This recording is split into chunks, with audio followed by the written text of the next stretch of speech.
মহাকুম্ভে পদপিষ্ট হয়ে মৃত্যুর ঘটনায় দায়ের হওয়া জনস্বার্থ মামলা শুনল না শীর্ষ আদালত।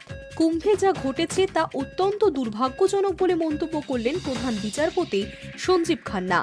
একই সঙ্গে মামলাকারীর আইনজীবীকে পরামর্শ দিলেন এলাহাবাদ হাইকোর্টে এই মামলার আবেদন করার জন্য। সোমবার শীর্ষ আদালতে প্রধান বিচারপতি সঞ্জীব খান্না ও বিচারপতি পি.বি. সঞ্জয় কুমারের বেঞ্চে ছিল এই মামলার শুনানি।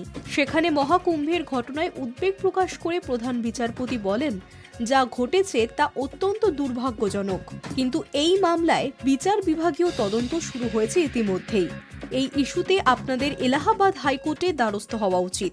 সুপ্রিম কোর্টে মামলাকারীর আবেদন ছিল প্রয়াগরাজে সমস্ত রাজ্যের নিজস্ব সেন্টার স্থাপন করার নির্দেশ দেওয়া হোক, যাতে নিজ রাজ্য থেকে আসা পুণ্যার্থীদের নিরাপত্তা নিশ্চিত করার পাশাপাশি সঠিক বার্তা দেওয়া যায়। তাছাড়া মহাকুম্ভে বিভিন্ন ভাষায় ঘোষণা করা হোক এবং যেসব বোর্ড লাগানো হয়েছে তা একাধিক ভাষায় লাগানো হোক, যাতে ভিন রাজ্য থেকে এখানে আসা মানুষরা সেই বার্তা পড়তে ও বুঝতে পারেন।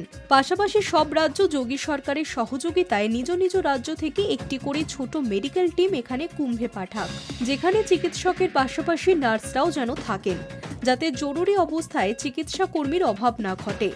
এবং সবচেয়ে গুরুত্বপূর্ণ বিষয় হল শীর্ষ আদালত যেন এই দুর্ঘটনার বিষয়ে উত্তরপ্রদেশ সরকারের কাছে রিপোর্ট তলব করে। যাদের গাফিলতিতে এই ঘটনা, তাদের বিরুদ্ধে কড়া আইনি পদক্ষেপ নেওয়া হোক।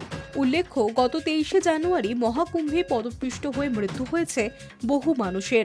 সরকারি তথ্য অবশ্য বলছে মৃতের সংখ্যা 30 এবং আহত 100-রও বেশি, কিন্তু সাধারণ মানুষের দাবি সংখ্যাটা বাস্তবে দ্বিগুণ।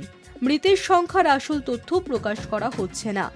ডেথ সার্টিফিকেট ছাড়াই দেহ পরিবারের হাতে তুলে দেওয়া হচ্ছে সংখ্যা লুকোতে। এমনকি মুখে 30 জনের মৃত্যুর কথা বললেও মৃতের তালিকা এখনো প্রকাশ করা হয়নি। High news network.